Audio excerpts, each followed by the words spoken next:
The natural state of man is a competitive state of man. Men have always been competing with each other. Even now, right now, we compete with each other. I don't buy Ferraris to drive fast. I do sometimes, but if I'm in London traffic, it's not to go quick. No. It's to show everyone else I'm richer than them. That's what it is. It's a never-ending competition. I don't wear a big diamond Patek with fucking $500,000 to tell the time. I tell the time on my phone. Mm-hmm. I do it because I'm loaded. And this is actually what's interesting about the world, because the world's changed. Men used to go to war and fight each other in physical combat, and now we don't, because we're more civilized in some regards. Violence is still the bottom line of society, but we try and avoid it. Men are constantly doing combat by showing each other how we can move world with money. We're constantly in combat because of our status. 99% of what men do is for status. We want to be in good shape for status. We want the fast car for status. We want a nice house for status. We want the diamond watch. We want the hot girl. This is all for our status. Look at me. I'm the big dog. This is how we compete with each other. If you're going to be a dude who pretends that's not true, or be a dude who doesn't want to compete, your life's going to fucking suck. There's no light without dark, and there's no joy without pain. You can't have a rainbow without a little rain. Exactly. And no matter how hard you chase pleasure and happiness, there's going to be dips and troughs in between. There's going to be come downs and downtrends, and you're going to have the juxtaposition between that time you were laughing your head off and acting giddish like a child, and the time that you feel depressed as such. And I think it's much better to just adopt a very disciplined, stoic mindset. I'm always the same base level of happy regardless. If I lost all of my money today, I would be the same happy. If my net worth quadrupled, I'd be the same happiness. Yeah.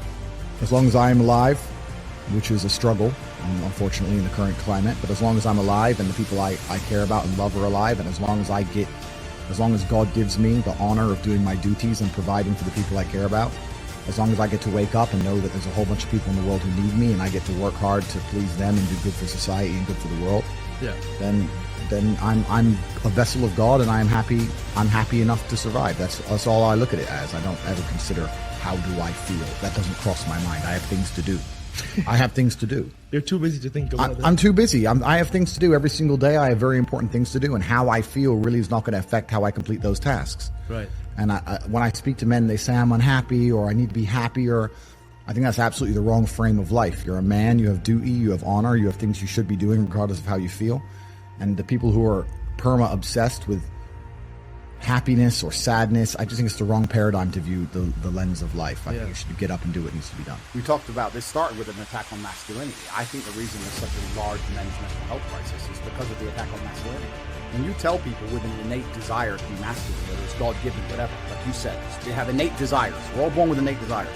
God has told us some things are just wrong and some things are just right. And you have an innate desire to act a certain way, and then society is telling you that if you act that way or if you have those desires, in a way you are a bad person. That's where the men's mental health comes from. That's where all these men are sad and depressed, is because they're like, you know what? I'm not supposed to want to just get big, get strong, get important, get a hot girl, get a nice car. I'm not supposed to want that. I'm supposed to want this. This is garbage. And they sit in this middle area. The happiest people I know are people who are unapologetic. And they say, yeah, this is what I want, this is what I should. How I feel has absolutely zero bearing on how I live my life. I'll do the exact same tasks with the exact same vigor, whether I'm happy or sad. I still want to win. Think of every bad decision you've ever made and see the emotion involved. Your mind must be stronger than your feelings.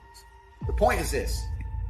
If you truly want to win, you can't only want to win when you're happy, and you can't only want to win when you're motivated, because you're competing against people like me who want to win all of the time.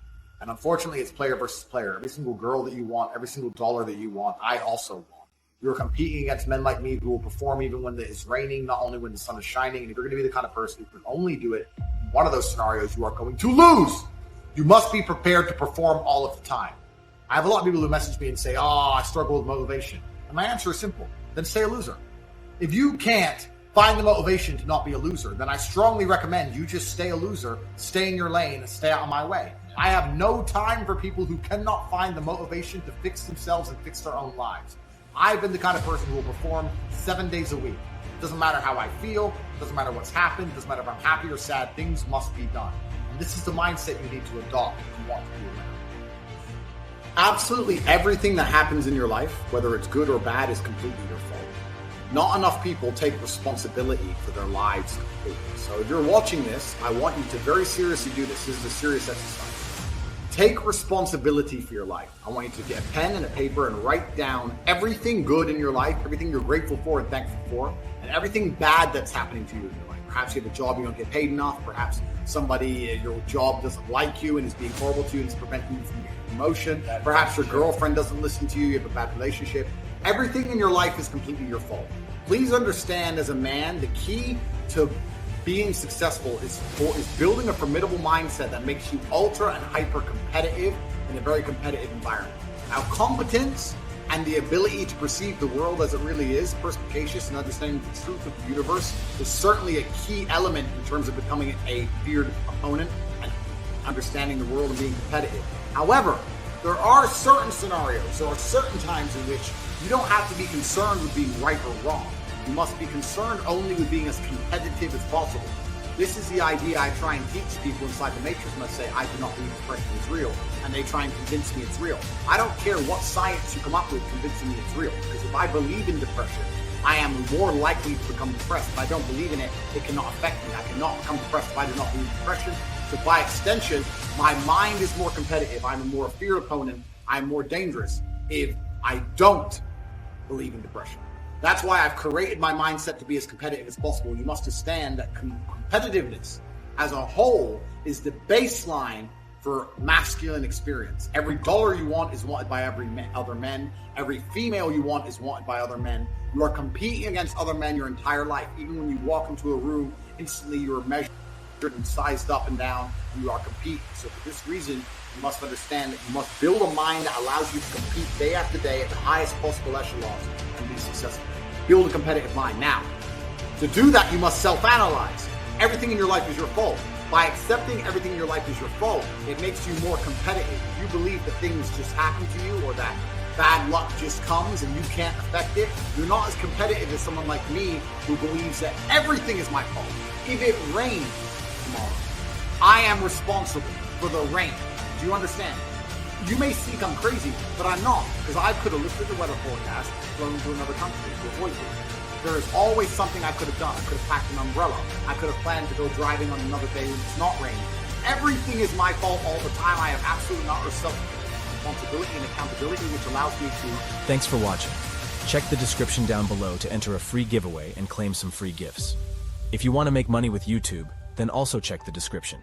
Make sure to like and subscribe, and I'll see you in the next.